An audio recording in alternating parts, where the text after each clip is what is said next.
All right. Let's see here. Check. Check Reno. Everything seems to be working. Okay. Now, here's something I was thinking about. Generations.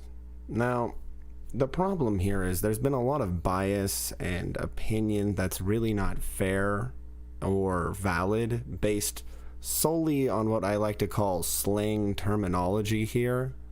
And I'd like to get into it because this is really part of the problem here in the United States specifically, and maybe Canada, I don't know, maybe other parts of the world, because everybody pays attention to this type of silly stuff. So what we have is this problem where no one wants to make sense about it, even Wikipedia. There's no true definition of what a millennial is. It's just an excuse for disagreement, at least in my opinion. If you're going to say the word millennial in relation to a generation, then it has to take on a different definition due to the emphasis on the turn of the century. Someone born 15 years before an era shouldn't get the distinction, for example, because their birth had no significant association. I mean, in proximity to the event, if you know what I mean. Like, why are you even bringing up such vague terminology, even though a generation can be born at any time, in any period, while somebody's sexually viable? That means that somebody who's technically a part, by definition, of generation, not this slang term, could be born from somebody born 1935 in 1998. And so he could technically be part of a generation so long past that it makes no sense. That's why this is making even less sense. And everybody wants to have the definition be both scientific and non-specific, while also being slang at the same time, which doesn't work in the vernacular world either. Even words have definitions. I mean, come on, people. So, let's see here. Basically, I wrote down a few words to remind myself of what I was going to say here.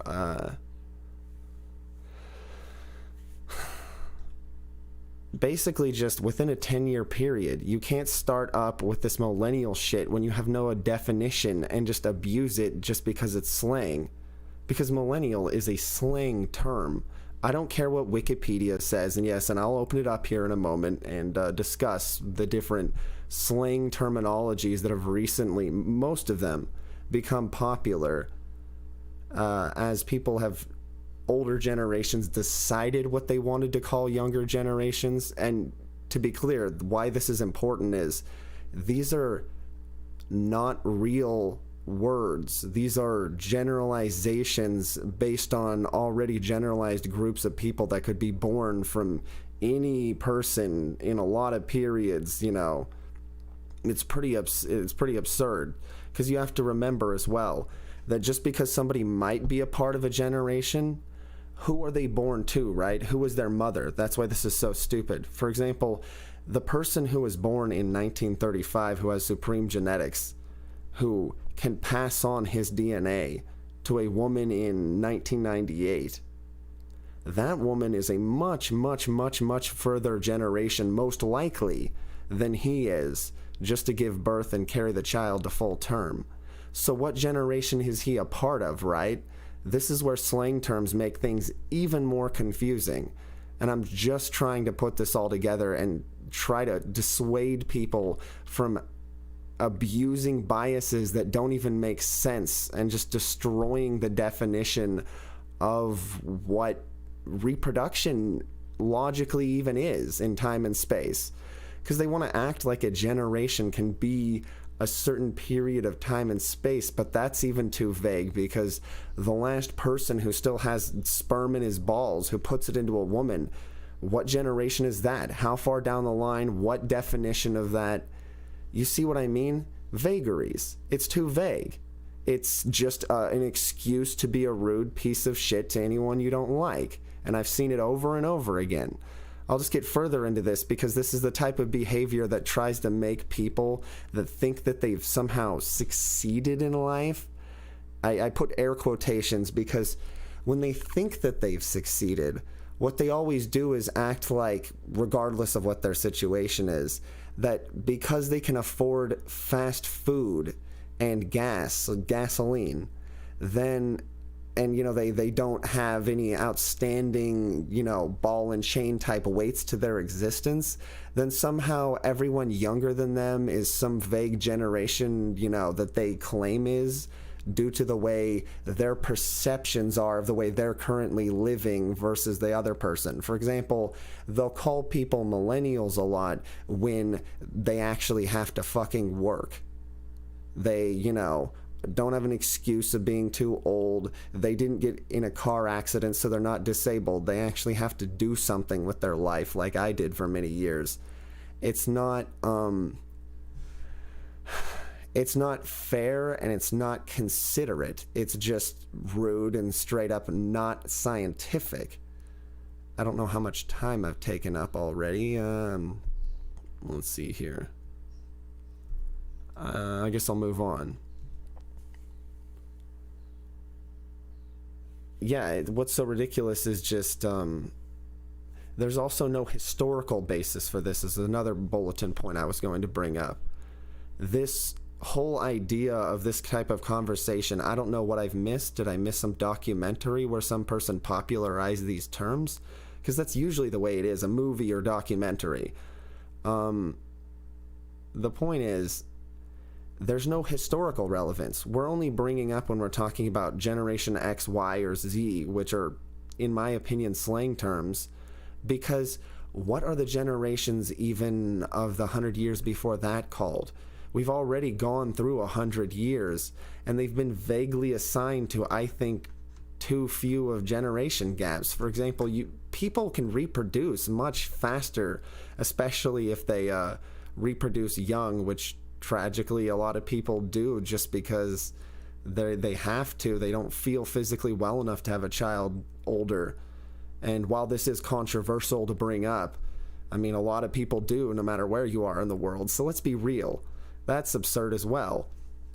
I mean, you can't say that those generations from the 1800s wouldn't have relevancy carrying into the 1900s just because some people reproduce so much faster than other people, even if they're not dying quickly. Like my family line, for example. We do reproduce rather quickly if we can get laid.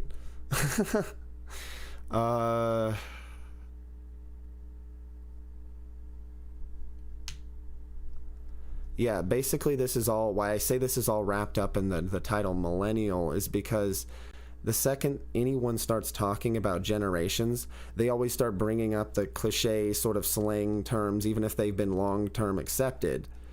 And then they start adding in millennial. It's almost always in the conversation. But millennial is so vague because of the way, conversational ideas and the way, you structure a sentence works, that you're already generalizing because it's a generation. And so no one knows what the fuck you're talking about. It's basically just like saying, ooh, them Jews. And I say, which Jews? Which Jews? Are you talking about the various Jews that for thousands of years have returned supposedly to Israel, who are of different denominations around the world, sometimes just vaguely resembling Jewish people? Endless different types of looking people.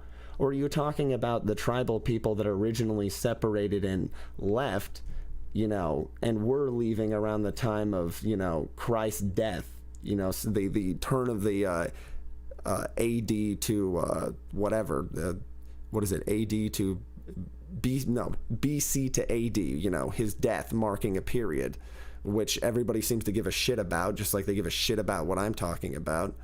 And so my point is, which people out of 12 tribes? But there was like 35 of them in a vague area. And that's always the way it is. When you're saying Kenyans, what people? Where? In Africa? And I always say this too. If you seriously think everybody's not, just straight up in a different situation in the year 2021 in the world, if the events haven't changed around everyone as everything has gone to shit, then I'm a monkey's uncle. And so you can't say who anybody is anywhere. The Arab Spring of 2012 made it to where, and I will bring this up, a lot of people moved, found new love. This would be great for a romance movie, in my opinion, and I'd love to direct if I could have the opportunity. The Arab Spring was a great drought across most of the northern hemisphere down into the lower hemisphere in 2012. And it feels like this year we're headed back into one again, unfortunately. Almost as if the dates are some sort of reverse turnaround or something, but no, not really. Anyway, the Arab Spring destroyed what was left of thousands of years worth of desert. It got endlessly getting worse in the Middle East without enough water and rain and anything. And so most of the people after 2012, by the time 2015, 2016 rolled around years ago, they all left for Lower Russia. And so Lower Russia is mostly immigrants. Now, I know if you're one of those biased people, you can have lots of complaints and things. But if you get the right scenario, you get the right romance, you make it genuine, you sell something based on people just genuinely having to leave somewhere and have to be somewhere else, which is what New York romances are sold on, you know, being somebody coming there, staying there, like Tom Cruise's movie where he's Irish, I believe, or something. Then you can have this sort of film that feels very organic in a way and very natural. And I think that I would be able to represent this if I got the right people from the area, maybe even some people that are already a couple, and just make an amazing movie that everybody would really, really love. You know what I mean? Like, yeah. I know that I sort of took this idea and brought it in a different direction, but I kind of wanted to subvert the negativity of this whole scenario here. Now, I still am going to bring up the Wikipedia article very quickly, and so I will, if I can get to it. I'll bring my webcam up to the side here, and whoop, that's not the right one, sorry. Nope. I'll bring my webcam up to the side here, and Wikipedia. All right. So the Western world, because this is what we're talking about, includes the Western world includes Western Europe. No, it doesn't. It includes the Americas. Australia? No. This is already bizarre. The Western world. I mean, by the greater geographical definition, but the Western world is a specific part of the globe, a section. I don't know, whatever. See, and it even says here, many variations exist within these regions, but geographically and culturally, which means that the list is broadly indicative, but very general. You see, that's the exact problem I'm talking about, right, with the language on Wikipedia, which by no means is a perfect pantheon of human intelligence, but I'm just saying all these websites are this vague and opinionated about this subject. It's like when you go to look it up, there's nobody just saying what I'm saying, which is just, it's vague. But they did, but then they went ahead and just said, but we're choosing our own definition, and you can't choose a greater definition for somebody. That's not the way definitions work. You can't make something more scientific. It's just a definition. It's just a description.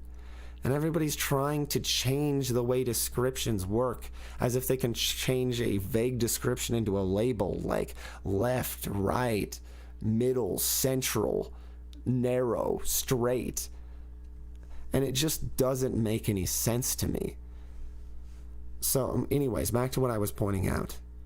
Many variations exist within these regions, both geographically and culturally, because it's all of North America, United States, and Canada, and by their definition, South America, all the way to Australia here. You see what I mean, how vague this is.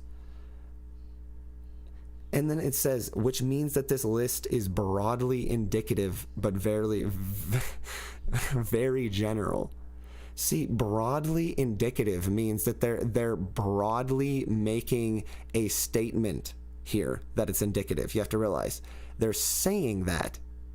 That's not based on any actual factual evidence. There's a broad statement before it that it's all of the Western world and what they include with it, which is so many countries that anybody with even a kindergartner's brain could understand that is, by definition, vague to the point of uselessness. You see how people do this?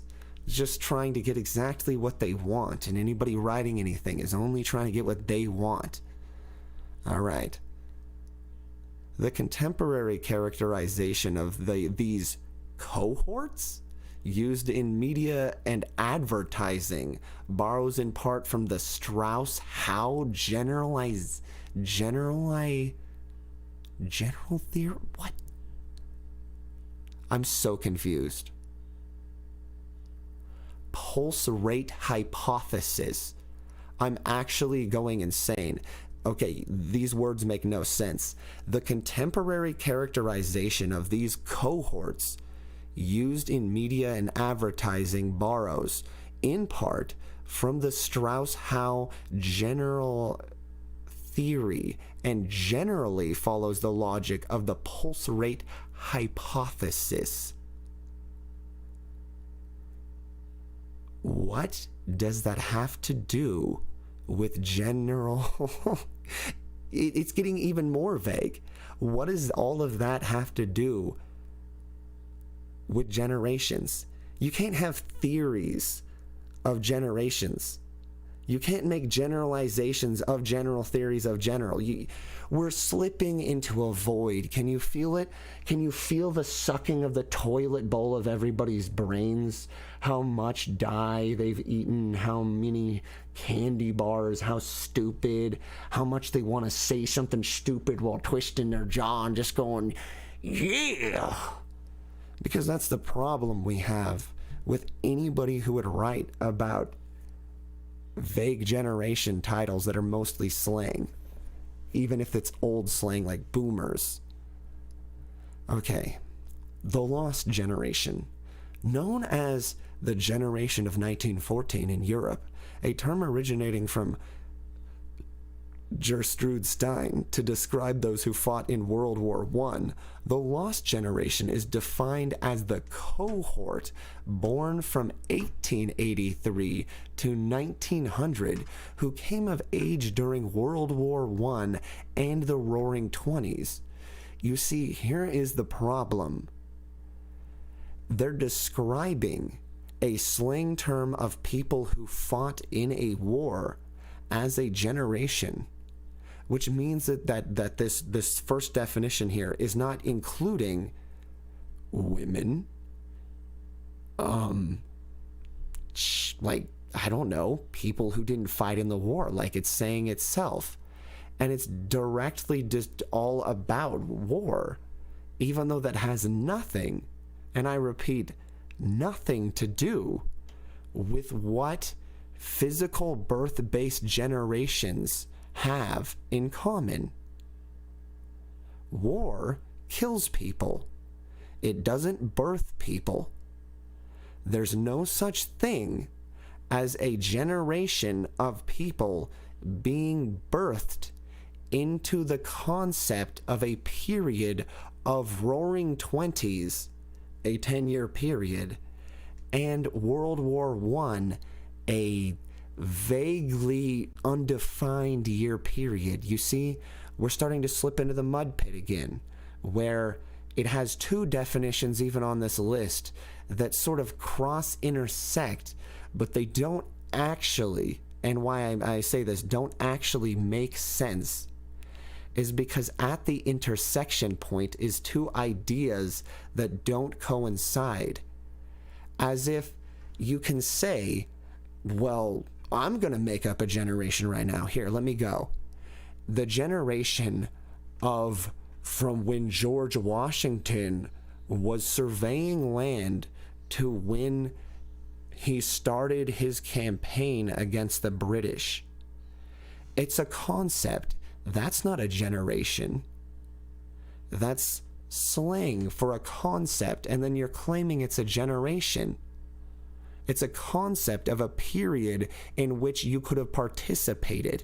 You see, the problem here is that not everybody participates within the concepts that they're using for the generations that they're describing, meaning that the ones that they're claiming aren't a part of the generation, mentally don't exist in their mind? For example, the lost generation. If you were a woman or a child during that period, then what? You're lost forever? Nobody remembers who you are? Is that the definition of the lost generation? Because that doesn't make any sense. All right, the next one. The greatest generation, known as the GI generation, including veterans who fought in World War II. They were born from 1901 to 1927. Older GIs, or the interbellum generation, came of age during the Roaring Twenties, while younger GIs came during the Great Depression and World War II. Tom Brokaw wrote about American members of this cohort in the book, The Greatest Generation, which popularized the term. First of all, that might be the case if you're in the right circles. People who sit around and annoy their younger children, grandparents and stuff, listening to talk radio. But a lot of people, they don't know what the fuck the greatest generation is. And here's why I say this. Because once again, this is based around the concept that to even be defined in these people's brains of having existed as if you aren't alive or, currently alive if you're a part of the generation. You have to have been in military engagement and conflict or something, as if that makes any sense. Hence the term GI generation. That doesn't make any sense because some people have to stay in some countries and cook food for other people. Some people have to be doctors there at home. Not everyone goes everywhere. Some people have to do different tasks. Not everyone does the same things. For example, actors, no matter how much they pretend that they participated in war, never were near any frontline engagements or fought in any conflicts, and anyone telling you otherwise is a liar. Actors are there to entertain. Cooks are there to cook. Dancers are there to dance. And if you can't do something useful to basically cook or entertain the women and children during that period, then you would get conscripted if you were in certain spots in the world, either for defense of your own country's borders if you were outside of the United States, or within inside of the United States to fight, if you had signed up, I believe, on behalf of your country, which is no longer done because wars are now defunct and everybody is dying of cancer. And that's just because that's just the facts. All right. The silent generation, known as the lucky few, is a cohort. I don't know why every generation is a cohort. They're all cavorting down the streets, and they're all in cahoots, and they're all cohorting and working with each other in some way that's negative and sounds bad. I don't know why you'd want to use the terminology cohort. I believe that has a negative context, especially within the last 100 years, which this is based off of, and using the slang sort of general terms of. and then you use the term cohort all the time. It sounds really bad. It sounds like you're trying to fuck over the person who wrote it, the people who write this type of stuff, younger, less advantaged people, and that's not good. And yes, people inherit diabetes, weaknesses, so that's just making me feel like this is extra negative, like each person's being more negative and wanting more while trying to get less while claiming they worked harder. The lost generation, like as if they never existed. They just sit inside and occasionally call for more Medicaid and fall over and break their hip while eating $10,000 shrimp meals. The greatest generation, because some of them had to fight, claiming that they're the GI generation, as if every single fucking person who lived and breathed fought in a war, which is insane to even think of the concept of. The silent generation. The silent generation. The lucky few. They were born from 1928 to 1945. It doesn't make any sense. For example, they're also known as the lucky few. How is it lucky if in the United States, for example, they may have fought in the Korean War or fought during the Vietnam War? If this is going based on, war only and not based on anything logical, just war and slang. There's no logic there. That doesn't make sense. Why are they the lucky few? Whatever. Baby boomers, known as the me generation. Me generation? What? Like me, I. Well, that's all I give a shit about. Like, I'm going to try to, rip everybody's throats out and try to claim that I sit on my big fat prostate. I don't know. Whatever.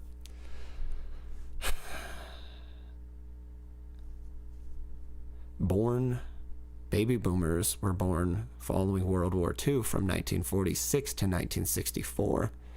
Increased birth rates were observed during the post-World War II baby boom, making them a relatively large demographic cohort. Do you know how bad that sounds?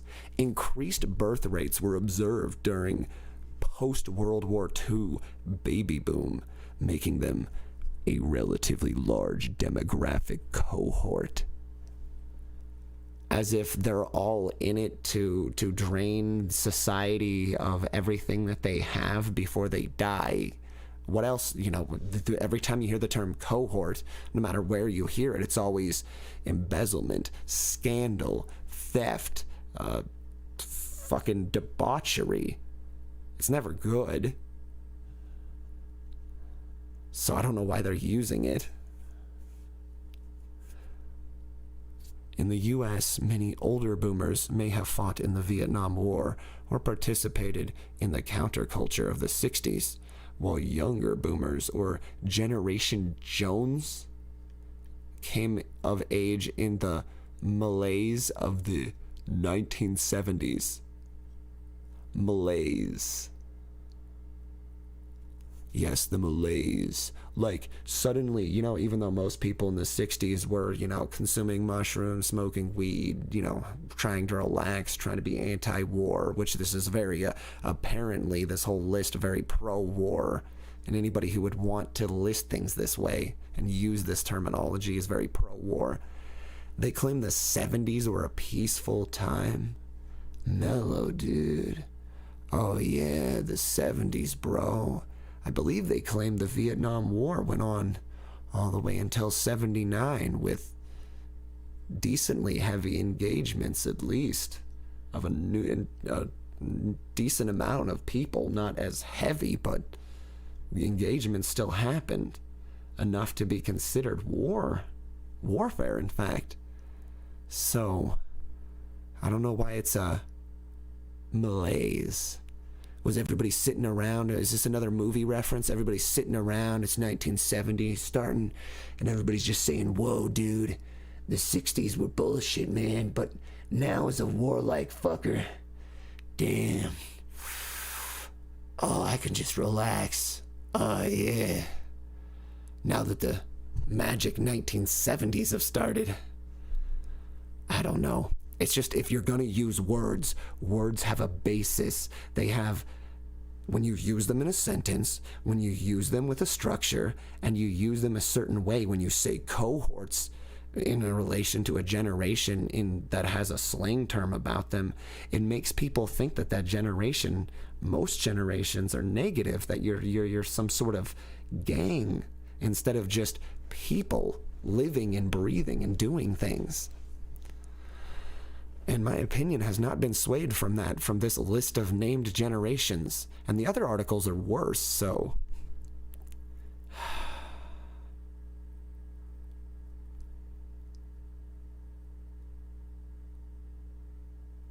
Generation X. I don't know why it goes from the lost generation, the greatest generation. Like, they're just books or movie references to different things. Like, some of them admit to that, but the silent generation doesn't. And the baby boomers, it's just more of a concept. Maybe there was some film. And so it goes from the lost generation, the greatest generation, the silent generation, even using the term generations. And then everybody who uses these terminologies, their brain suddenly switches, and it's suddenly baby boomers. Which, okay, so are we going to have more boomers? Because nuclear bombs were dropped throughout a Nevada test site in North Africa, France, many spots, even India. They were, nuclear tests were activated. Excuse me. I'll be right back.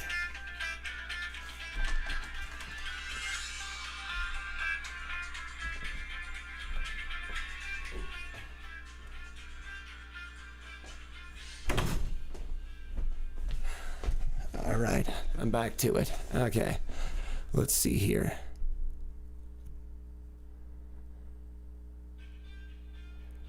God damn.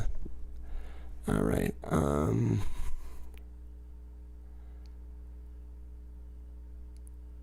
Okay, so like I was making the point, nuclear bombs activated all the way through. It wasn't until the Nuclear Peace Treaty of 1998 that there was technically no nuclear tests happening above ground, like that there was still above ground tests happening even in the Nevada test site. There was ones happening even in 1998. Now, this means that technically everybody's boomers, but what do we have here? Everybody suddenly, or at least the person writing this, a bunch of people writing these articles, maybe they're just the old people in charge. Generation X. It goes from like named generations, like a book, like, references to things, lost generation, greatest generation, silent generation, to baby boomers. Then we have Generation X, which is the cohort following baby boomers. The generalization, not generalization, the generalization is generally defined as people born from 1965 to 1980. So we have two terms here. Isn't that redundant? Generalization is generally, it's like saying ATM machine. 1965 and 1980. The term has also been used in different times and places for a number of different subcultures or countercultures since the 1950s. In the US, some called Xers the baby bust generation because a drop of birth rates in the following baby boom. But pay attention here. Right after it says this, it says it's generally 1965 to 1980. Then it says that the term has been used since the 1950s, meaning it was being used before the definition of the terminology that it was employed for with the people. So before anybody born in Generation X was born, they were already going to be calling generations in the future, 1965 onward, Generation X. Now, who would do this and why? Especially when this seems like slang terminology from some sort of media, and before they were called baby boomers. And it even says that you could technically be a baby boomer in Generation X. This is too vague. This is not acceptable. This is just an easy thing to say. Oh man, I hate anybody who's a baby boomer. Oh man, I hate anybody who's a millennial. I hate anybody from any name that I made up, that I even popularized and created a list for. It's the same as saying, hey, let's create a list. Let's make a bunch of categories. You see this on YouTube. All the way from SSS all the way down to a triple F tier if they want to. And they put things in arbitrarily, and it's based on how they feel even in the moment. Let's say they drank a sip of Earl Grey tea. They're like, I got a little bit of tea here. And I go, excuse me, I have phlegm in my mouth. Sorry, that's gross. I'm gonna have to spit. Sorry about that. Lymphoma, I have cancer. Okay,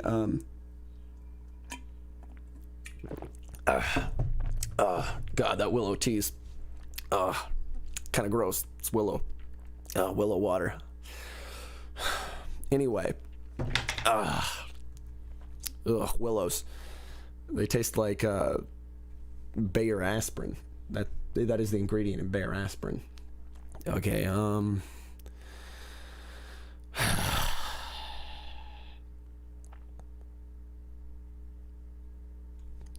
I just...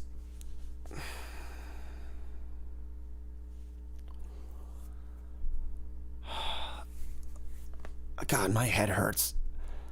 Just blowing my mind. Okay, then we move on from Generation X, which is 1965 to 1980, according to Wikipedia. You can go on some other websites. I guarantee it'll be different.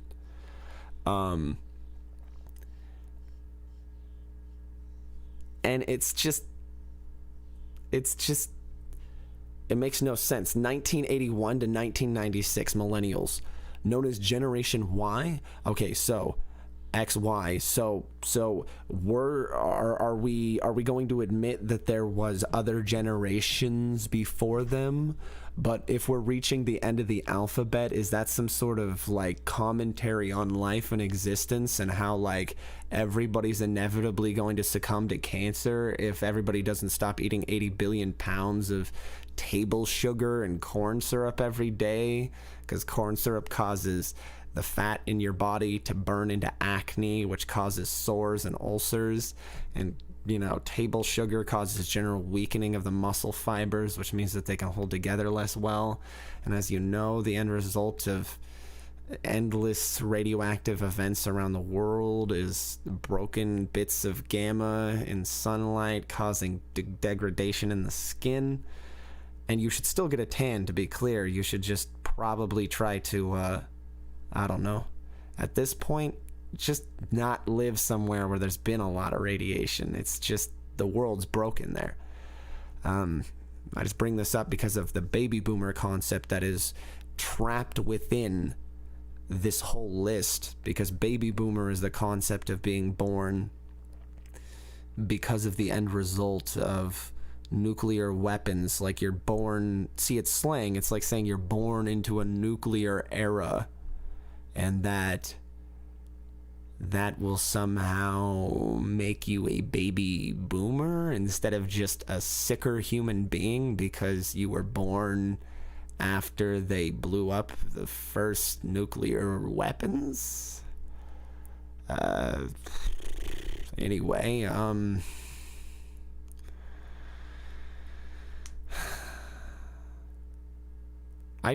Pew Research Center, millennials surpassed the baby boomers in the US numbers in 2019.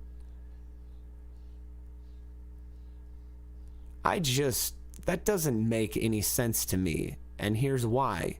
You see it right here. Because millennials, according to Pew Research, PewDiePie's Research Center, a church church pews. I fucking hate, that's stupid. I don't like that research center. Fuck them.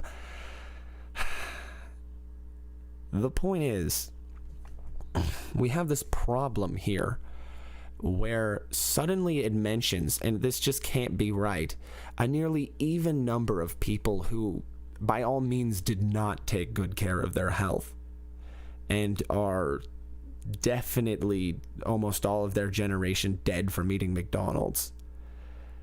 And they're comparing 71.6 million. I don't care about world population. I don't care about numbers. I don't care about what's happening in the world right now. It's just 71.6 and 72.1 million. Doesn't that sound like something PewDiePie would want to do? He'd just take two large numbers and say that, forget about the Generation X, all those people. Forget about 1965 to 1980. Forget about the silent generation. Forget about all that shit. Those people that could very easily be alive in decent numbers, even if they're not. And just compare these two stats to each other of 7.16 million boomers versus 7.21 million millennials. So I'm just wondering, was a worldwide consensus garnered enough from the United States in 2019 to fully understand who because I'm just trying to make this understandable to everybody.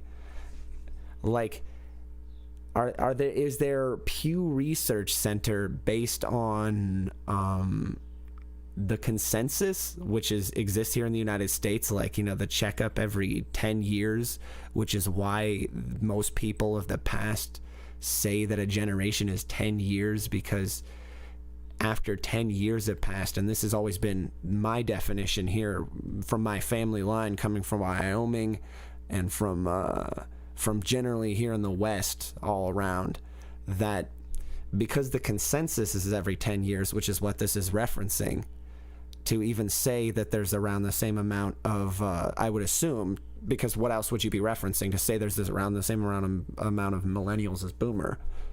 When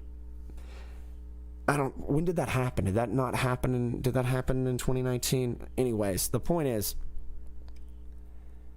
you have to understand that if they're not using consensus data, then how are they getting those numbers?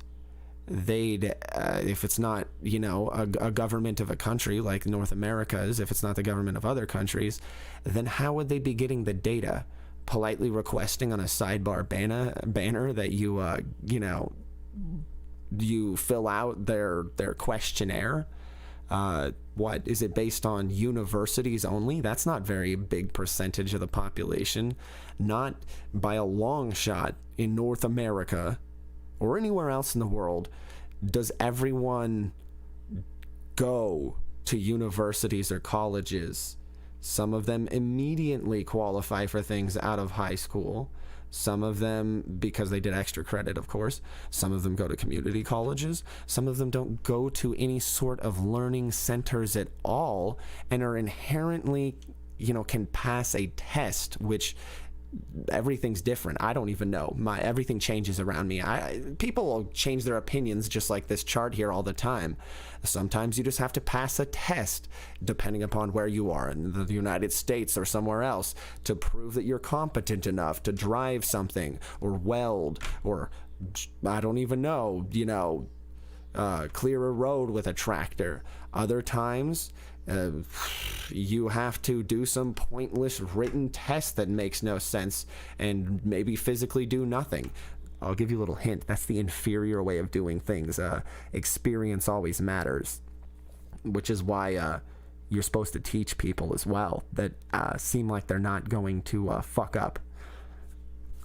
That's just reality. You don't say, oh, nobody gets experience. You just say, you have to make the statement. Everyone always does, which is why everybody's a piece of shit. Speaking about this chart, only bringing up what they want to. They act like certain generations don't exist when it comes to hiring, and they will until they're dead. Unfortunately, that means that a lot of people, they're not going to get the McDonald's as easily as they wanted to, because they haven't, like, I mean, there's robot arms now, and yet there's all sorts of things that you could implement alongside robot arms and things to speed along the process of cooking a crappy burger, or maybe rolling a burrito. Even it could roll it itself, and have somebody there just maintaining, just making sure everything's fine. But because nobody wants that, because they want the concept that people made things with them with their hands, I mean, then they're gonna fucking, burn in hell. Because I mean, I have to come full circle. It's just, I'll keep saying it. 71.6 million versus boomers 72.1.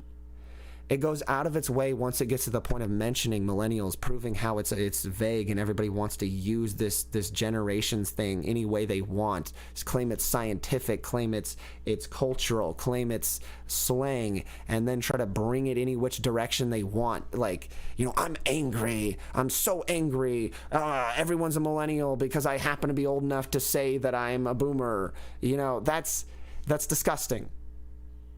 And it makes no sense. And nobody gets to be boomers because we're all boomers. We've all experienced some amount of radiation. I mean, radiation has a shelf life.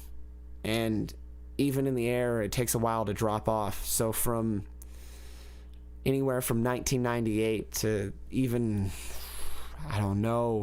2008, into the fall of 2008, you could experience radiation spikes if you were anywhere in the western United States and maybe Canada, other spots in the world from various events. And France sort of did their thing, and then in 2012 there was more radiation in the ocean. So we're all baby boomers, baby. We're all born from an explosion, because guess what happens? When a nuclear power plant melts down like it did in 2012, it causes an explosion. That's why everybody panics. You see, when the temperature keeps rising, if they don't stop it, which it did. They like to lie about it. It causes an explosion. The graphite can't contain the heat. The titanium rods can't contain the structure of the matter. The water can't regulate the overall structure and entire area's temperature, and an explosion happens. And when an explosion happens, it might as well just be like a volcano. A volcano of death happened. Now, here in the western United States, ever since 2012, we've been experiencing, and I warned some of my friends who lived in California and they didn't listen. They lived on the coast, and some of them I'm pretty sure are dead. Cancer and stuff, It sweeps right across the ocean. It goes right into the ocean. Just like Bikini Bottom Atoll poisoned so many people, so many Pacific Islanders, so many people living in Hawaii for so many years. Uranium is urine concentrated. It's not a joke. It's not a game. It's not funny. And it's generally very destructive. It's not a good source of energy. You're just tainting your electricity because you have a urine fetish. And yes, that is what the world was destroyed by, is people with urine fetishes. They'll make any excuse to keep getting more urine into the air, more particulates that are so broken that they can go through solid concrete walls. So they're saturated, they're sick, but they love it because they want everybody to keep pissing gold. Because sunlight bonds to urine, and they're addicted to sunlight. Everybody is. Sunlight's nice. Without light, there's no comparison for there to even be darkness. Without light,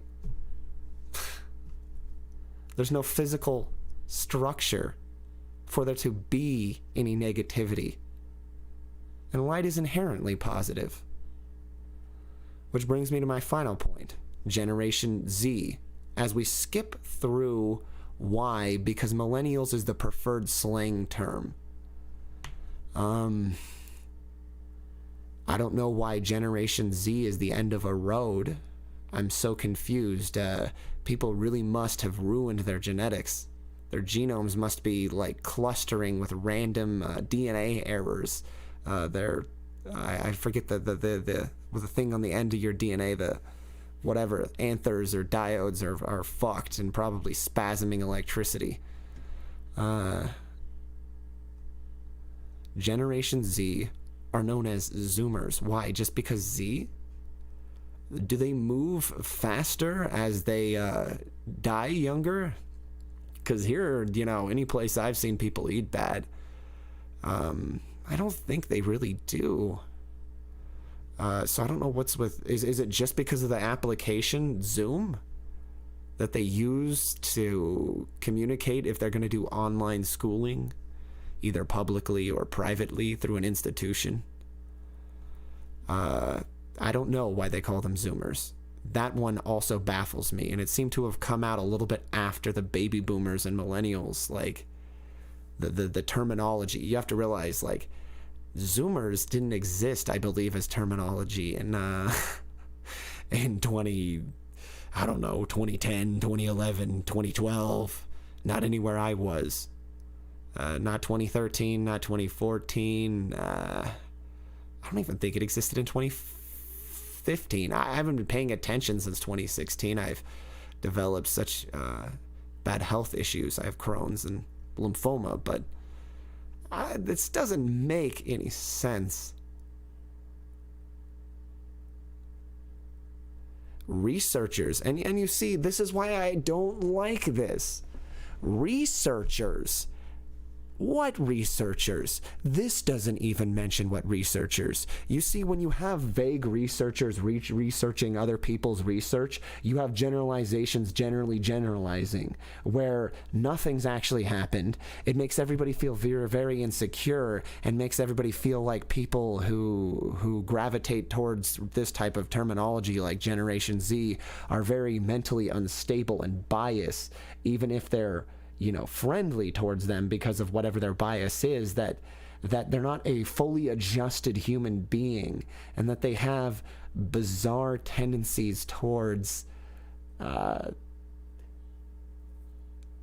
something other than wanting to live their life. Like, they want to apply their opinions as if they're facts to other people's existences and make them reality as if that will then make them stick. Like, I cannot believe the number of people born anywhere from 1940, I'd say, maybe even earlier, to 1988 about. But it starts to drop off out of the 70s, basically 1979. And so from 1940 to 1979, the real facts are that everybody within that age group seems to be obsessed with these age-based terminologies more heavily than other generations. And this is a generalization because they're making them, so I might. And they seem to take great stock and value in their existence based on when they were born within this 1900s period of existence. And they don't seem to really care about much else except the period that they were born and lived in. And it really shows because they act like it's the end.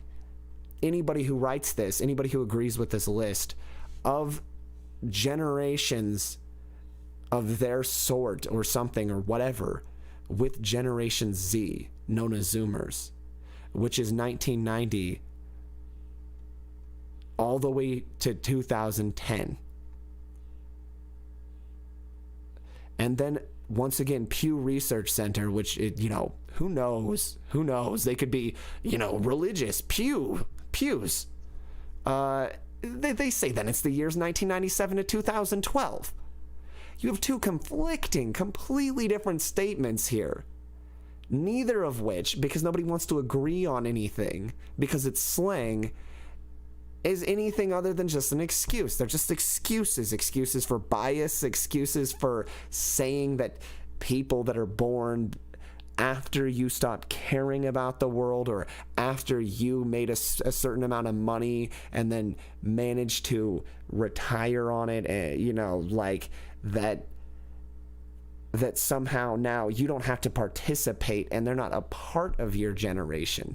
And that's the feeling I get off of each one of these groupings. And I'm sorry to say, but even some of the people born, I don't know, it feels like people born in between, like in the 90s and 80s and even the 2000s and everything, a lot of us, we don't care. We just want to try to live, we want to try to have fun, try to have a family, try to work a job that, fulfills our existence like everyone else. And a lot of people got to do, because what fulfills you is the same thing as what you're good at, if you have any skills at all.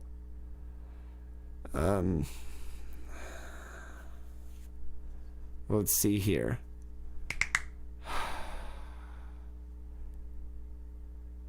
Generation Alpha, or Generation Alpha, Gen Alpha for short, because a movie, another movie separating these other ones, because it seems like book terms and TV shows are referenced. I would just assuming based on that logic, this Generation Alpha would be what? Now we're going by military terminology. We've gone through, let's see here. We've gone through like naming them like books like Greatest, Lost, Silent, generations. Then we've gone to baby boomers, which supposedly nobody called them the me generation. How does that make any sense? That's stupid. More like the Mel Gibson generation for being overly dramatic. And then suddenly we switch over and we say, wait a minute, we were counting by alphabet, so now it's X. And then we say, no, but we weren't. Well, now it's about the impending millennia that we're so not looking forward to, because that would make us feel old, because that's 2000. And at some point as a kid, we said to ourselves, a lot of the people born from 1940 to 1970 specifically, that if we reached 2000, we'd be so out of touch and lame, because we'd been, going to Prince concerts and doing the Vogue dance, that it would just be beyond the point where we could tolerate it. So we need a different name, a different slang term for a generation that's not us, so we don't even have to think about it. You see, this sounds a lot like avoiding things you don't like in your head because they're triggering, which is not a positive way of living your life. You want to try to avoid negativity, not prevent things by controlling the conversation and only conversing the way you want to. That nobody will want to do that with you anyway. That's not the way anything is done. And so that's my problem with the list, basically.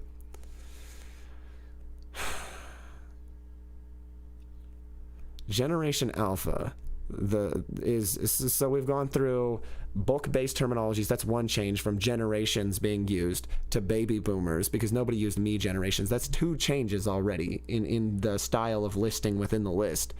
Then we go to Generation X, which is a third change based on suddenly using it by the end of the alphabet. Then we go to millennials, which nobody uses Generation Y for, so we have also skipped over that. Now we're at four changes to the way we describe generations within the list of generations. We're already at 4. We've gotten no consistency. If this was a movie series, people would want to kill themselves. If it went from Numbers to Redemption to a completely different rework of the title, people would not like this. This is a bad list. Then it goes from millennials back to Generation Z, as if we've skipped around Y because everybody's fond of the concept that anybody born through a huge period is going to be part of the turn of the millennia. But we want to remind ourselves that we were counting by numbers after we called this huge group of people millennials. So then, like I said, because there's already been 4 here, that comes the 5th, because we're back to Generation Z. And yes, I count that as a change, because it changing back to what you already had before millennials, which was Generation X, is still a change. So that's 5 changes mentally to the list. And the way you're describing everybody.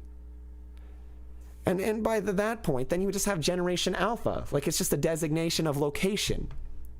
Alpha, Sigma, Bravo, Foxtrot, November. Are we going to start naming them by that? Or are we going to change our minds and say, no, generations need to start being named by seasons? Spring generation, fall generation, winter generation, summer generation. It's dumb. It's ignorant. It's unclassy. It's uncultured. And it's uncouth. I know nobody will care, but I mean, this is basically the end of the world. Like, people think about it that way. For people, it's basically the end of the world. They've already been indoors. My video isn't going to change the way they think about the way anything. They're going to keep, because especially because they interact less than ever. People born in the 70s use their smartphones more than people born in the 1990s, or some people even born in the mid to late 80s.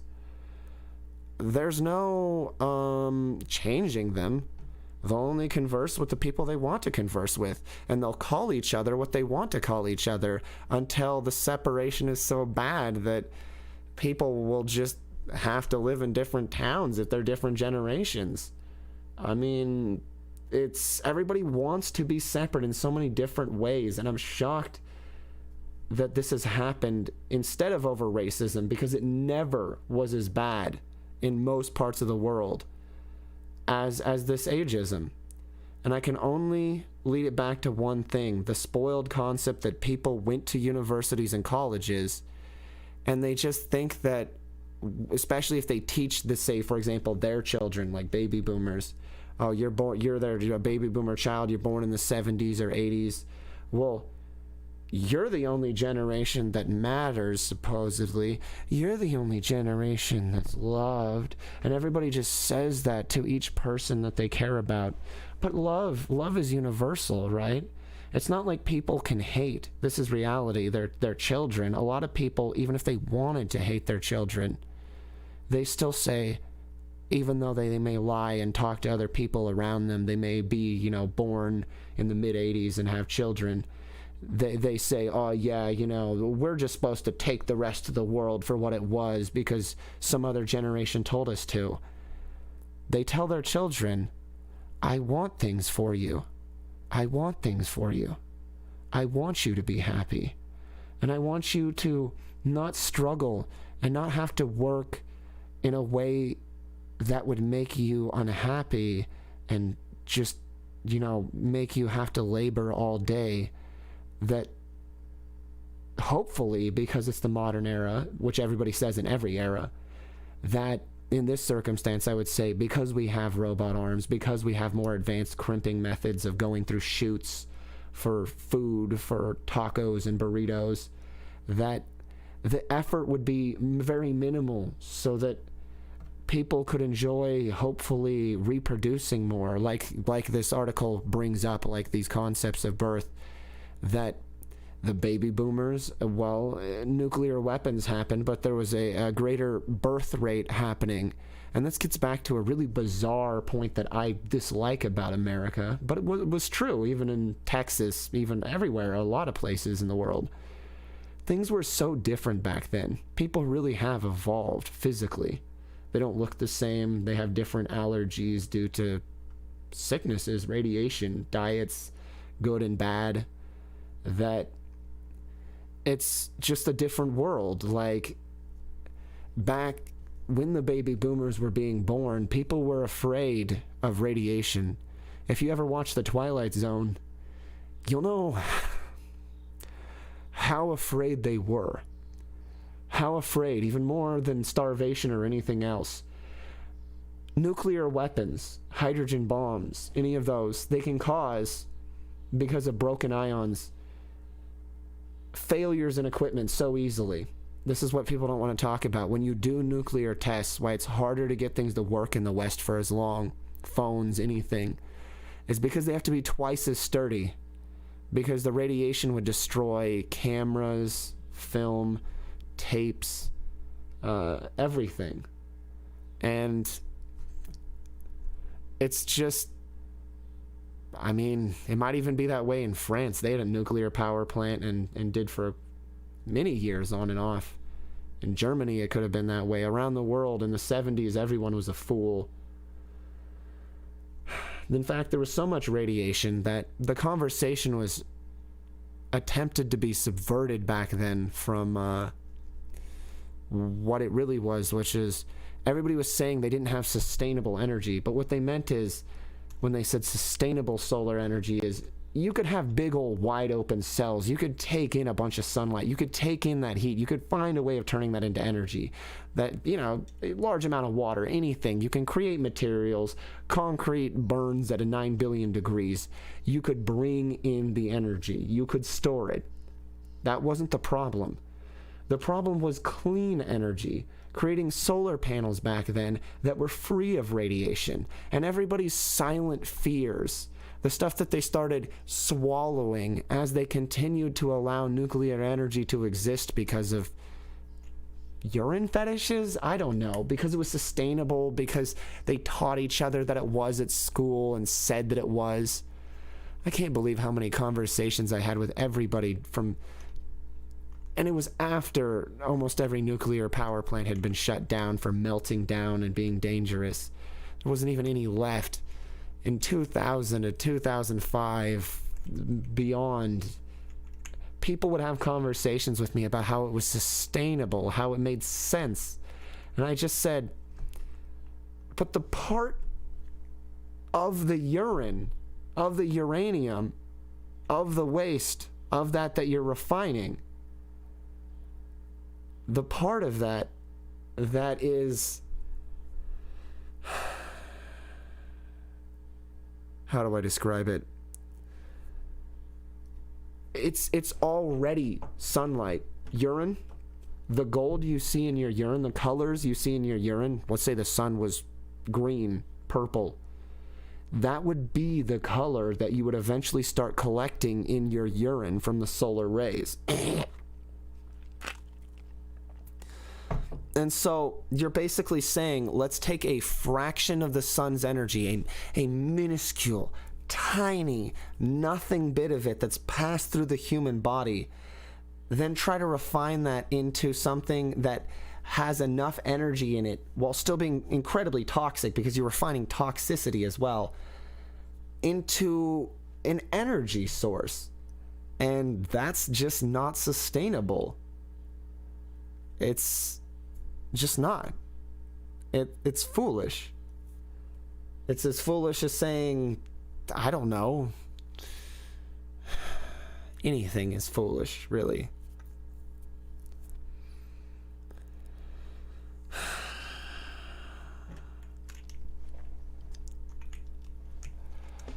Generation Alpha. Researchers and popular media proving that people are no longer scientists. There's no longer, this world is ruined. There's no longer such a thing as science, reason, anecdotal evidence, communities where you can observe their conversations, except on things like Wintergatten Marble Project, which is incredible, the improvements I've seen them make on machinery. The type of things that you see on certain smaller projects is incredible, but in the greater whole, everybody just says, was it popular? Was there a popular term? I'm sticking with that popular terminology. Maybe if my video succeeded right now, then something that I said in it would also become popular for no reason, and I don't even know what. Some word, some way that I said some sentence just becomes the way things are described. It becomes, in other words, a colloquialism. A colloquial colloquialism. Is that the way it's spelled? Colloquialism, whatever. The point is, which means an indoctrined, like, basically not through like force, of course, but a learned phrase, like, you know, how people say howdy, how do ye do, which is what it's from. And it, of course, it usually gets bastardized down to nothing, but, you know, like, let's see if we can find out what's wrong. Like, anything is almost a colloquialism if you've heard it too much, which is the problem with script writing in movies. If all you have is built up semblances, like smells on the wind, flavors of other people's conversations and the way they start and end, then you're going to have a cliche movie. You have to think of the way a unique person would think from a unique part of the world, or just have the ability to think in so many different directions that you can write a character that speaks unique, that thinks unique. Everyone is unique, but it's hard to just be unique. Everybody wants to write themselves, everybody wants to do something else, but the truly great artists take people they've met, take pieces of everything. It's just all about having experienced enough to know people and then to portray them in a way that's full of experience. And it doesn't take endless years. You could grow up in a small town and make endless stories based on the different things you've experienced in just a certain way. But this is not the way to do it. Just saying there was a book by some person named Gertrude Stein, who was an American novelist and poet, and that's the definition of a generation, which is already vague in and of itself. It seems cheap, easy. It seems like everybody's trying to make things up in the air, like they can replace each other, like they can say they're a part of a generation, that they can have authority over somebody younger, as if there's something to be garnered from the way that people use this list. And I don't like it. It's divisive. You know, people say divisive politics, you know, where when it actually does matter, when somebody actually just wants to ruin your life, you know, just make something worse happen as compared to just talking and doing nothing. It's disguised under endless, you know, just lists of stupid shit and stuff. But somewhere in there, like I always say, if you let people have control, if you let people have governance, if you let people say what your terminology is an end goal. And I don't think the end goal here is good. I think the end goal here is the concept that some people should keep working while other people inherently, because of a title like Greatest Generation, should never have ever done anything in the first place. And that sounds self-appointed to me. It sounds like it was not earned or rewarded. It sounds like people are suddenly, out of the blue, in this last little period, and I've seen it in other ways too, trying to break down the structure of general equality. I don't care. Well, women and men are sluts. Everybody, you know, drinks beer. Everybody, you know, could be abusive technically. Everybody could take abuse even though they shouldn't. Everybody has problems. Everybody's relatives get sick and die. Everybody lives, breathes, eats, drinks. And to say that you can separate things out this way, maybe I should just stop talking. I don't know.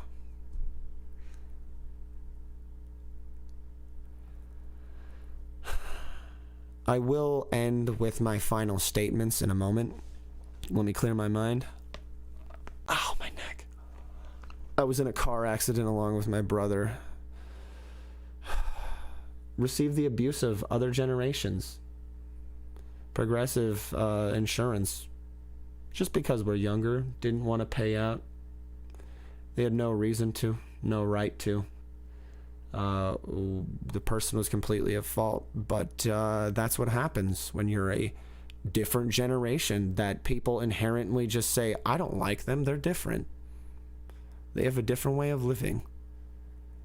Their way of being reasonable, like my way of talking and describing how I'm reasonable right now, I don't like that. I like the way Carl Sagan was reasonable.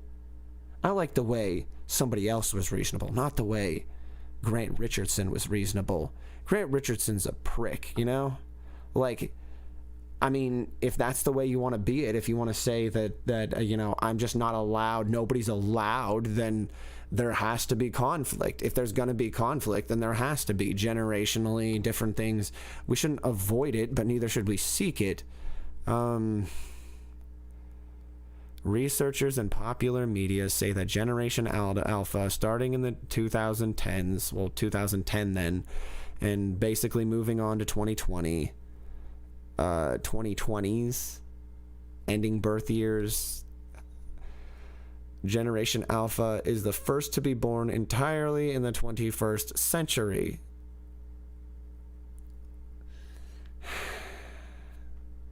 Vague.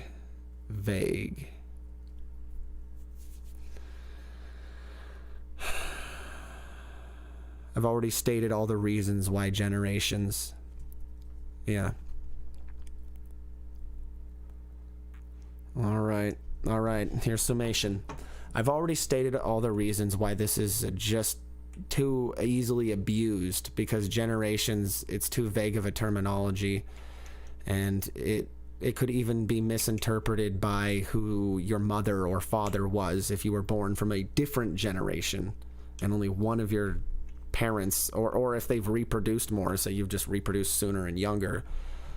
And both of those factors make generation-based biases insane. It's just trying to say, I look old, you look young, I don't like you, you're a millennial. Then anybody who's older, who thinks that they're starting to look bad and wants to ride a position in life where they don't have to labor at all, claims everybody else is laborers and says they're a boomer even if they're not born under the definition of the slang term of the era, like people born because of a reactionary fear of human death and disease from nuclear weapons, which was an era of television, even Twilight Zone to other things, all talking about it. Basically,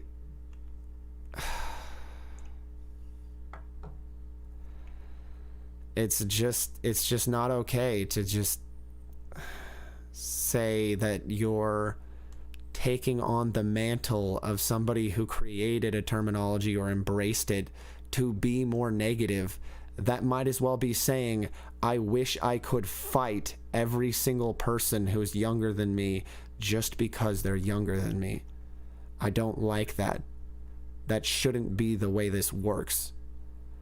People used to in the past, it's not like I don't know, it's not like I didn't listen to my grandparents, or my old grandpa Hackett, who used to fish for me and my brother.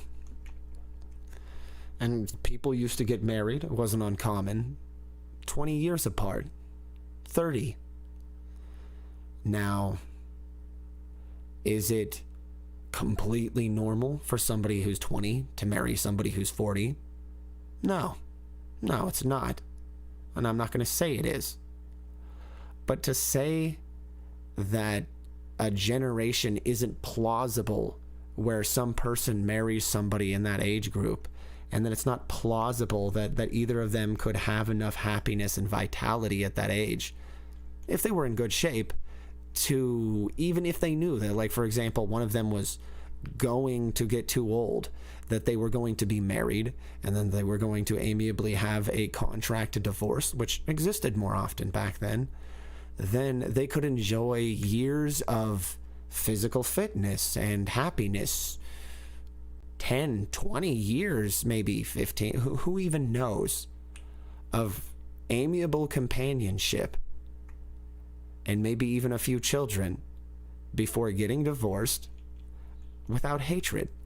See, I'm sick of this bias that this entire war, death, vague generalizations of ages mixed with the economy's dead because this generation doesn't want to work, or the economy's alive because people do want to work, or this work life existence is based off of what is necessary, what is needed, and what actually is helpful. For example, you could have 1,000,000,001 businesses, which is why everyone lost sight of something somewhere along this road. You could have 1,000,001 businesses that claim that they do stupid things that are completely worthless, where people just use them as an excuse to hang out in them. But it's destroying society, the community, everything in general. You're just saying that you work and that your feet sure are tired at the end of the day, so that you can claim that you have an excuse for maybe even embezzlement. Who knows? Who knows what your parents did for you, or how they set you up, and what they told you to do to the next group of people who were born, like in an age where you didn't have to see them in high school growing up. They weren't juniors in high school when you were a senior. Like, that's about how bad it is. Like, if you don't have to see the other generations, if you can live in your suburb, then they don't exist. Like, I guarantee that the level of this type of behavior can't be upheld. I mean, people are already dying, dude. People have already been dead.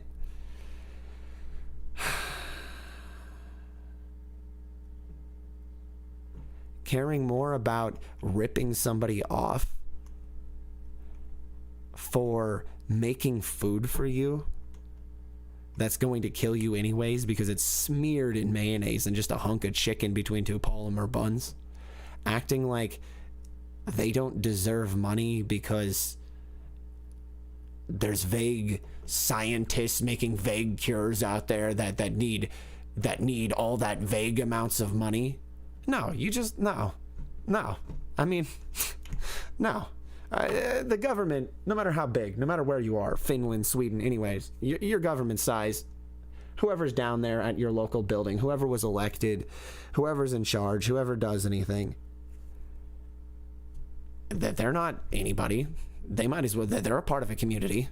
They go to a church, they read an article, and if they ever saw this video, maybe they would hate me because I'm revealing the facts that there is accountability. Like, you can't just sit there and say, hey, it sure is sucky that, like, it's lawless, like, somewhere, but it doesn't affect me, and sip at something. I mean, I recently played Hitman, and there's just that type of behavior, and so I feel like somebody agrees with me, at least the creators of the game.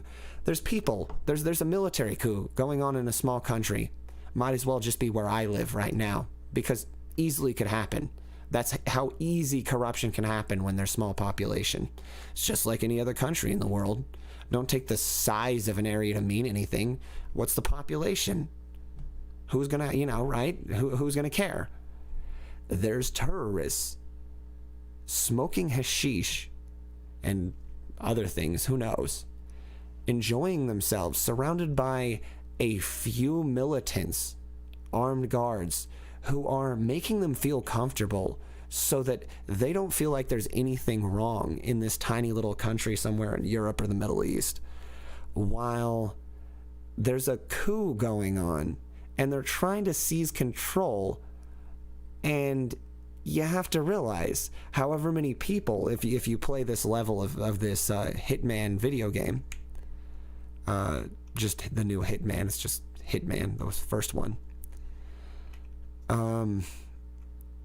they're all rioting. Sure, there's a lot of people there rioting, a lot of crowds, but how many people is that for an area? Could that be all the people of the country?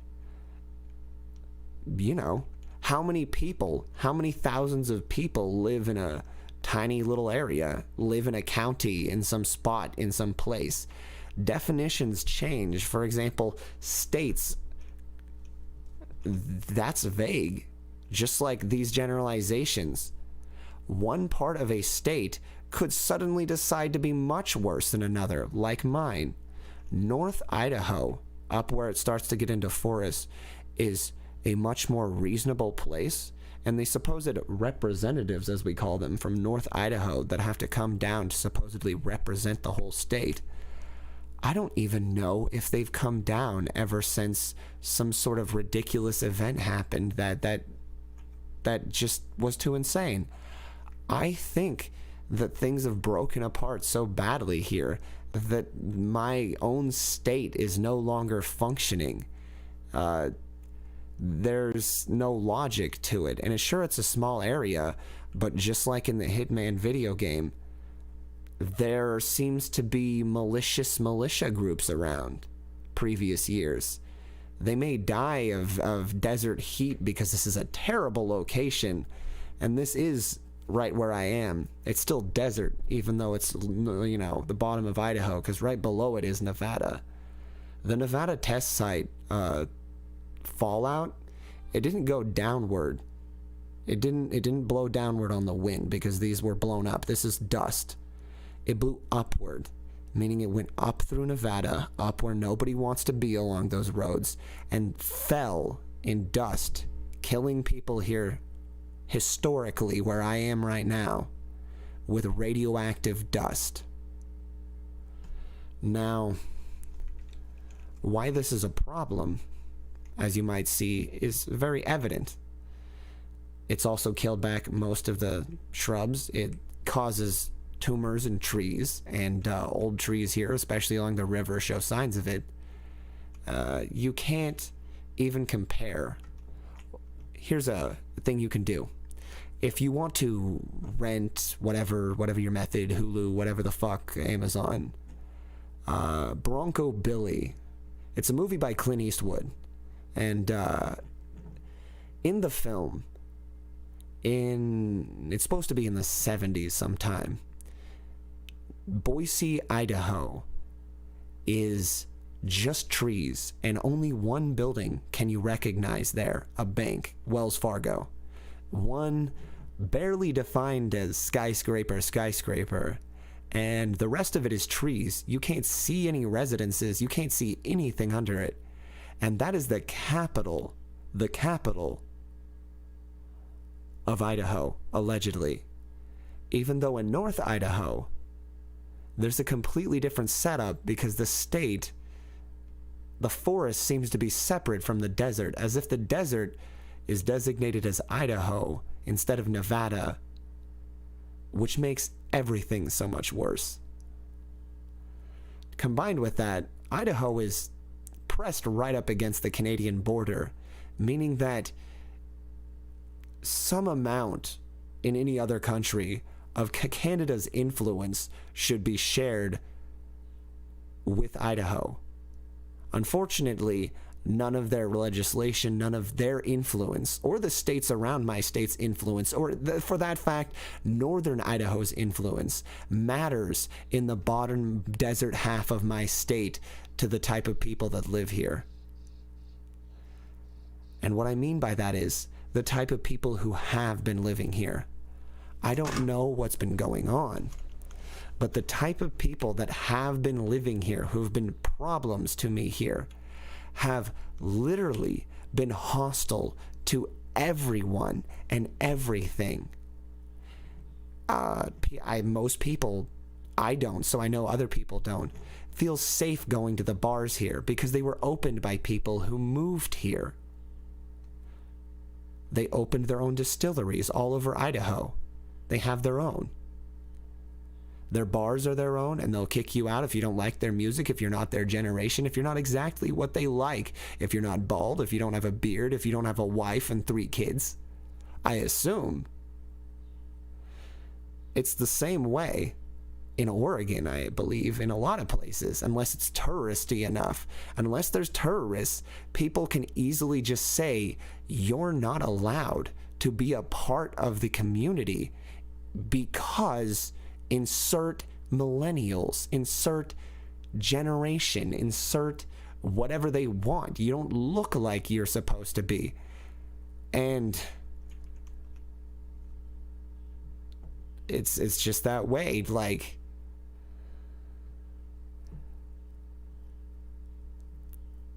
the bars don't get any business and everybody acts resentful while they hang out with their friends in them, having moved in from other locations. Maybe it's that way in Wyoming too now, for all I know. Maybe the West has just been co-opted by people who just are gonna ruin it.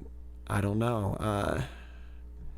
They sure are unhealthy though. I've seen them. Like, when you see bright red faces in the heat and the way that their skin looks, that's sunstroke. They don't believe it. They say, no, I'm fine. I'm a Western person. Look at my bright red cocaine beard. Look at all this extra beard coming out of my face. And the obesity combined with the heat just kills people. There's just no trees, nothing. It's Nevada. It's not the forest. It's just as bad as Arizona. And most years it is a dry heat. And it's killing me. You see, if you're picked by people older than you or something, by your own generation, to be in an area, and then you get in a situation where you can't leave the area, then who's going to help you leave the area? In the 70s, in the 80s, in these different periods, there was so much more, and I don't want the government to be a hero or a vague force, but you know, because it's just people, but people did actually understand the problems, what happens when people don't, when humanity becomes disparate.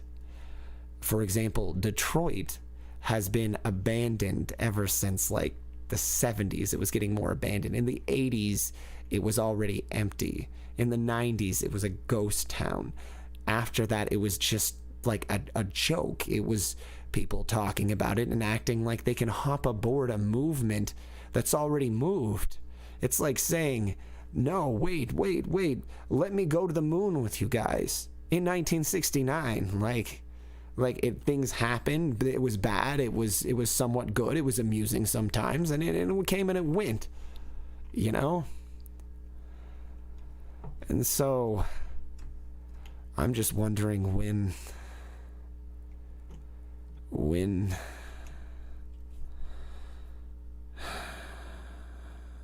my town, locally, everything just shuts down around here, when this place comes and goes, when I'm told, because of this virus and everything, because I don't have the proper funds, you know, I wasn't in charge of my life until way too late in my existence, till 18. I don't have money. I didn't have an allowance. I worked endlessly on a farm so that they could waste the money like a slave for my grandparents, while all my other irresponsible relatives just, you know, they say, sorry for you, you know, like, you're not, I don't have to officially say you're my child. If you were, I can just say that I'm part of a big, vague family, even though, like, the supposed parents are really, really old by the time me or my brother or my final sister was born. And there was a lot of children before us. And you see, that's the problem. What do you do when you're in a small area? Nobody really gives a shit.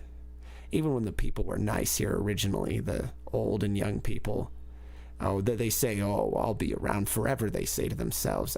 You know, you can eat at my house. You can date my daughter until she leaves for college to another state to never come back. Oh, and she's going to get money from her parents the whole time, too. Oh, and after that, even if they die, she's going to inherit something from them, right as she probably needs it. It's tragic, it's true, but that's not going to happen with me, I don't think. I don't get that type of opportunity in life, you see.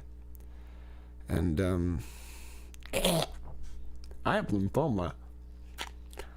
You see, the problem is, as everything has gone along, as each generation has said, in association with war, and then with supposed jobs instead of, like population amounts, as nobody reconglomerates so that everything can be worse on people like me. Oh, well, now we got to start controlling the money. We can't ever give away money again, right? And now that I'm getting money, everybody's whining, everybody's complaining. My grandfather is complaining bitterly at me just because I'm getting some money. I barely earned enough money to buy a few entertainment devices, which any teenager deserves. I tried to make money. I tried to voice act. I tried to do anything. But that's not the way it works. If people don't say, I'm dying, this is my company, you find as many young people do, look through videos, say, hey, that person can do a flip, could you do a stunt for this actor in this film, wear this fucking wig, do this fucking stunt. If people don't say, hey, we need 80 writers for a TV show and we're willing to pay them just like we did in the past, and who cares how many people are alive or dead, because that's just an excuse. Who cares what age group they are? They're funny. Not politics, not anything. We need a new Frasier TV show, right? Everybody loves Seattle, Washington. Frasier could still be a psychiatrist. I've noticed that everybody's been depressed. Psychiatry is very popular. Where's the new writing? Where's the new writing, right? Where's the hope for me or my older brother, right? Where's the disability? Where's the money? Where's the, oh, I've signed up, but when am I going to get it, right? I can't even get a driver's fucking license. I ordered one. Supposedly, somebody saw it, but it never showed up in the mail. Now I have to order a replacement. Nobody gives a fuck. They only give a fuck about supposedly their generation. And the only reason they do, as an excuse method, they made it to where they could try to create as small of, as they say, cohorts as possible of, as disgusting as this sounds, and I wish I wasn't describing something that sounds fictional, but they've made themselves into fictionally bad people. And then they said, oh man, all these resources, all this stuff, all this entertainment, we want to be relevant forever. Only the things that we want. We'll approve. We'll say that we produce, which just means allow it to come out. Say that we have the website that you can find on your internet browser, on your cell phone easily. We just say, no, we control the advertising. We control whatever is needed. Because at some point, somebody who was rich said to his son, well, I don't want general people to have control over things. I want you to have control over things, as I did, because I slowly wheedled my way into that situation. This is what politics is. This is what pandering is. This is what, paperwork and trying to, like have not mediators, but false intermediaries, like a middleman that doesn't need to exist. 98% of the conversation you'll hear from anybody who ever talks about anything in relation to movies, when they have no relation to it because nobody's made anything, they just talk about it, is that they did something intermediary for something. They didn't edit. They didn't hold a camera. They didn't do anything. They didn't hold a boom mic. They were just a producer. They were just something vague and stupid. And I know I'm touching on a subject that, like, people will say, they always would say that, while somebody would say, shut up, Frank. I know you. You live in this small town. How are you even saying this? And I know it's based off of watching stupid movies that they've seen where they believe that that's the way things work.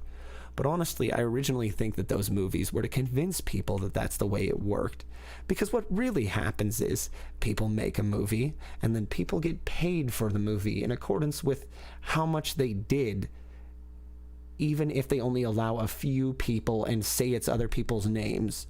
Big time directors. People get tired. Nobody can direct that many films. I'm tired. I'm worn out. I made a short film last year and I'm destroyed. I didn't have good tools. I didn't have help. I didn't have anything. Okay?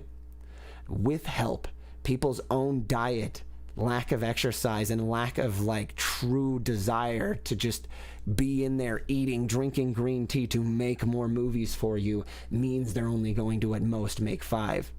One of the most well-known directors that everybody wants to reference because they like him, John Carpenter. Who even knows if In the Mouth of Madness or some of his latter films were even made by him?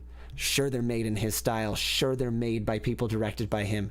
But what if he needed the money? What if he wanted the money, right? You say, oh yes, direct it like I would. It's convincing enough.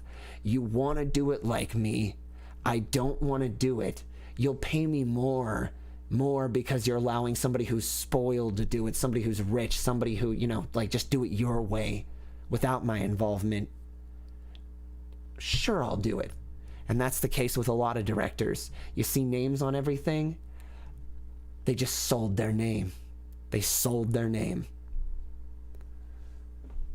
Michael Bay directs every action movie. It's just a joke at this point. People have started using pseudonyms for who actually directs things, as if people aren't allowed to direct things. They're not allowed to direct things. People aren't allowed to be known as main camera operator, the guy who actually said, come here, actor. Okay, so I need to get this side of your face, and I need you to turn into the light so that we see more of your face over the time as you turn, so that we know your expression slowly as it changes, as it turns, right? We're going to be doing up here by the shoulder. You're going to be turning into the camera just like this. That's all you got to do. Who's doing that? Who's directing that? That is the director. You can't have all of those thoughts in your head. You can't have everything. Sorry, more lymphoma.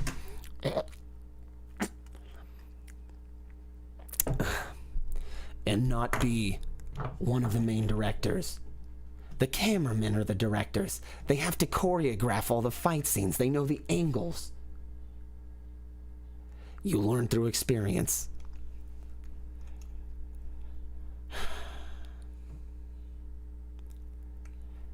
Everyone has to get hired. Anyone who tells you otherwise, they made up a lie. They told their children or whatever that you don't just get hired. This has to change. The mood has to change. Maybe my video will someday get 1 billion views after the mood has already changed. But who cares? The mood of the situation has to change. Especially for people that make music, especially for people that make movies. They need whoever's in charge, whoever's left, whoever supposedly has money, influence, Elon Musk, to just say if he's so great, if he's not just a guy who's also placeholding, who was just told to be the future of electric cars because his father did something. He needs to say, let's make movies about going to space. Let's make movies about future technology. Let's get people on board. Let's experiment with technology and let's get people to record it. Let's make actual movies. He's got robot arms. Those hold cameras. You're telling me you couldn't cross-invest and make some sort of cameras? He's got cars with sensors. Those have cameras in them. You're telling me this couldn't be employed? I'm just saying, you could probably make hollow Teslas that are entirely fake, just for the purpose of smashing them as extras, all these test models. And, yeah. Somebody's got to step forward. There's not even any pretend big businessman. Viacom, what? An ancient old man? He's dead. There's no more Rockefellers. Family line's over. That's stupid. Who's the pretend family line instead of corporation that owns a corporation that's supposed to make this better? Who? Who? And if it's going to be somebody, do so. Everyone wants American movies. I can direct.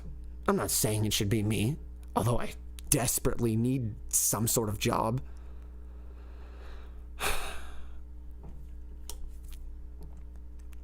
You have to hire people that are willing to stay in shape. They're willing, even if it's through surgery, to get in shape. Like, what I mean by that is in shape, like fix their teeth, then maintain their dental health. Like, eat well, eat good, maintain body mass as men and women. Try to maintain good hair. We need people who want to do their job, not spoiled brats, not people who are going to get spoiled. We need people who love their job.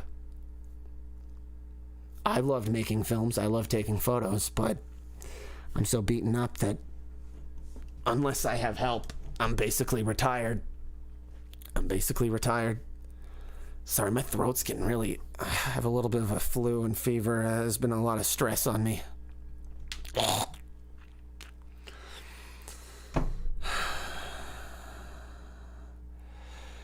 If I could just live somewhere where I wasn't always dried out, maybe some of my hair would come back. Pretty sure all my veins and everything are dry. I can never get enough water. My skin's always dried out. Deserts are terrible. No wonder your celebrities are all dying if they live in fucking California on the desert coast. Fuck.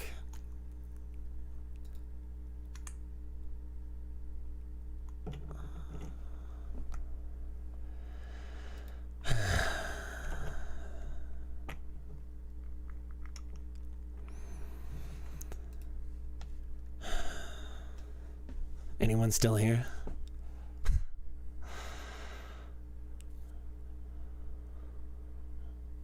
I gotta drink some water. I gotta lie down.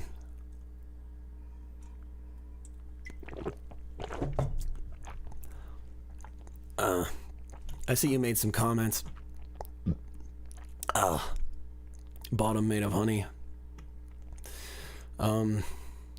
Yeah, I mean, I'd love to be supported, but it's just, if you don't get enough recognition on YouTube, there's no point in opening a Patreon or an OnlyFans or anything. And most people on YouTube open a Patreon anyway. There's just not enough people who care. I'll upload videos and I hope that you find them funny, but there's just not enough people who so far it's like that stupid thing they always say,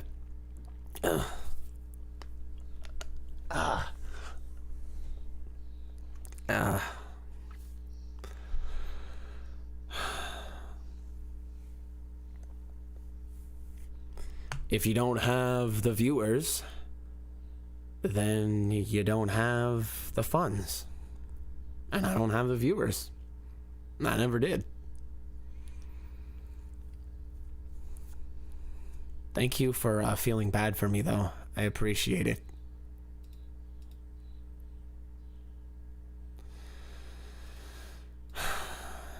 It's nice to know that one person cares. Well, a few people do. I've had a few subscribers that have been very kind, and I do appreciate their help. Just caring, in my opinion, and this is maybe a Wiccan belief, but just caring, even if it's because I'm entertaining. I mean, I try to be entertaining. Like, that's part of the human experience, is that I'm trying to be entertaining. I love to entertain people. I wouldn't want to be making things if I didn't genuinely believe that I had some charisma, which is why it's so sad that I haven't succeeded. So I guess if you watch the stream or watch any other ones, just try to promote my really good stuff, my short film that I've featured on the front of my channel, because that's really the most helpful, because I've been I mean, you're not, I'm not fucking, nobody's fucking safe in my state, really.